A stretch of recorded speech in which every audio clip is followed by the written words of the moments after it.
c'est un balayage très rapide des articles non rattachés qui sont présentés, mais que vous aurez dans le rapport vendredi. Je précise qu'on a encore besoin de vérifier 2-3 choses. C'est pour ça qu'on ne vous les a pas distribuées, pour éviter les bugs techniques. Voilà. Donc, sur ce tableau, on vous a fait un bilan de l'ensemble des prestations, de la revalorisation des prestations qui sont prévues, que vous ne voyez pas bien, qui reprend l'allocation supplémentaire d'invalidité, donc qui concerne 74 000 personnes. On a mis à chaque fois le nombre de personnes concernées, l'impact budgétaire et ce qui est proposé dans l'article. Dans l'article, il y a 2 choses qui sont proposées. La première, c'est de changer l'indice de référence de revalorisation. Aujourd'hui, on partait sur une inflation prévue avec des mécanismes de recalcul si besoin était. Là, il est prévu de les revaloriser sur la base de l'inflation passée sur les 12 derniers mois. Donc c'est un changement qui s'applique sur l'ensemble, sur l'allocation supplémentaire d'invalidité, aux adultes handicapés, sur la prime d'activité. Enfin, on vous a fait la liste entière. Deuxième chose, il y a un changement de date qui intervient, puisque un certain nombre d'entre elles étaient prévues avoir des revalorisations au 1er janvier, d'autres au 1er avril et encore d'autres au 1er octobre. Il est prévu de les mettre au 1er avril pour l'ensemble d'entre elles, sauf pour l'aide à la réinsertion familiale et sociale des anciens migrants qui concerne 15 000 personnes. Pour toutes les autres, elles passent au 1er avril et c'est ça ce que dit l'article 33.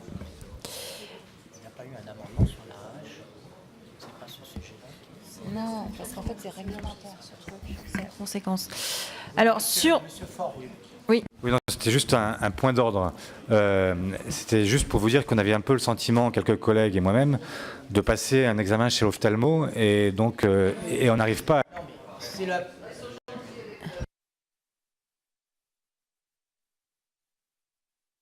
Je suis désolée, les autres sont plus lisibles. J'ai dit tout à l'heure que je ne les distribuais pas parce qu'il y avait encore des points de vérification avec le gouvernement. Je suis désolée de vous le montrer comme ça, parce que je veux éviter les bugs qui pourraient, si ça circulait, tant que ce n'est pas complètement vérifié. Voilà. Permettez-moi d'ajouter que l'article 33 a été voté d'ores et déjà sans amendement.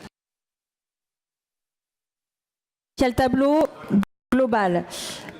Le deuxième volet, là c'est plus lisible, non, vous arrivez à lire ?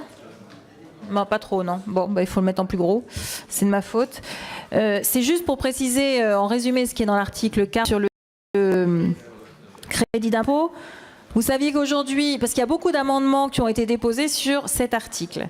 Aujourd'hui, vous faites des travaux qui sont éligibles et vous avez des travaux qui ne sont pas éligibles. Le crédit d'impôt vaut pour les travaux éligibles. Et si on n'arrive pas à faire la distinction entre les deux, parce que vous avez une chaudière ou je ne sais pas quoi, on prend le crédit d'impôt s'implique à 50% de la dépense. L'article 40 qui est proposé là propose de supprimer cet aspect-là qui a donné lieu à quelques petits débordements où on pouvait effectivement gonfler des travaux non éligibles et s'en faire payer quand même 50%. C'est ça l'objectif de l'article 40 qui est proposé ici.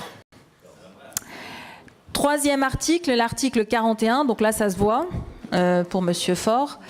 Vous voyez que, donc en vert, c'est le PTZ, c'est les zones d'application du PTZ par année.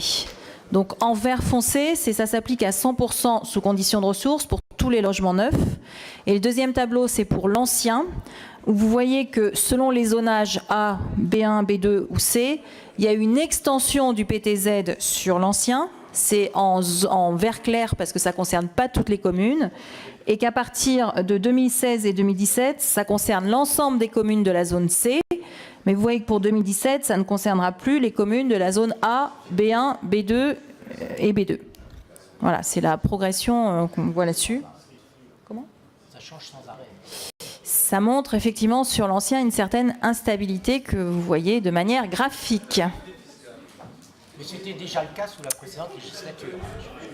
Bon, après on a fait un tableau que vous verrez sur les montants financiers de l'article 41 sur les montants qui sont concernés.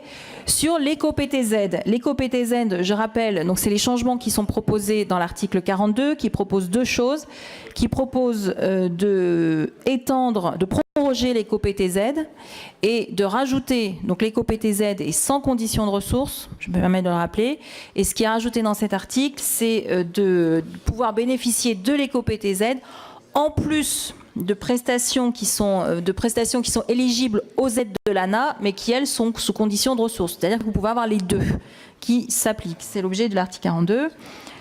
Donc l'article 44, c'est l'article cinéma qui est cher à notre président de la Commission des finances. Non, à Pierre-Alain Muet. Et à Pierre-Alain Muet. Donc effectivement, cet article, vous le voyez, donc on a mis dans ce tableau l'évolution des différents crédits d'impôt sur le cinéma depuis 2004 et des taux qui sont appliqués à la fois aux œuvres cinématographiques, aux œuvres audiovisuelles, que ce soit de l'animation, de la fiction ou du documentaire. Donc cet article propose deux choses. Il propose d'augmenter le taux du crédit d'impôt. C'est ce qui est montré dans ce tableau-là que vous ne voyez pas bien, et j'en suis un peu désolée. Si, voilà. Et il propose d'augmenter le plafond du crédit d'impôt. Il y a deux choses, ce qui se passe à 30 millions d'euros. Et dernier point, donc on a mis l'ensemble des recettes publiques qui pouvaient exister sur le soutien du cinéma. Donc effectivement, en bilan, puisqu'on fait des sommes, il y a une baisse sur les taxes qui sont reversées au CNC, mais du coup une hausse sur le crédit d'impôt. Donc l'ensemble de la ressource publique n'est, pour rassurer le président, je ne sais pas s'il faut le rassurer, mais en tout cas, il n'y a pas de débordement comme vous craignez. Voilà. Merci. Merci. Alors je vous propose que nous reprenions, après cette présentation extrêmement utile pour la compréhension de ces dispositifs. Donc le rapport sera disponible vendredi. Très bien, bravo. Vendredi. Et nous examinons les articles en séance, j'ai oublié de le dire tout à l'heure, à partir de jeudi de la semaine prochaine. À partir du jeudi, donc 12 novembre. Jeudi et vendredi, 12 et 13. Bien, alors les amendements suivants à l'article 34 ne sont pas défendus. Attendez, je vérifie. Il n'est pas là, Monsieur de Courson n'est pas arrivé. Monsieur Bardi, Madame Bruno. Bon, alors nous passons au vote de l'article 34, qui est pour son adoption. Avis contraire, l'article 34 est adopté. Après l'article 34, Monsieur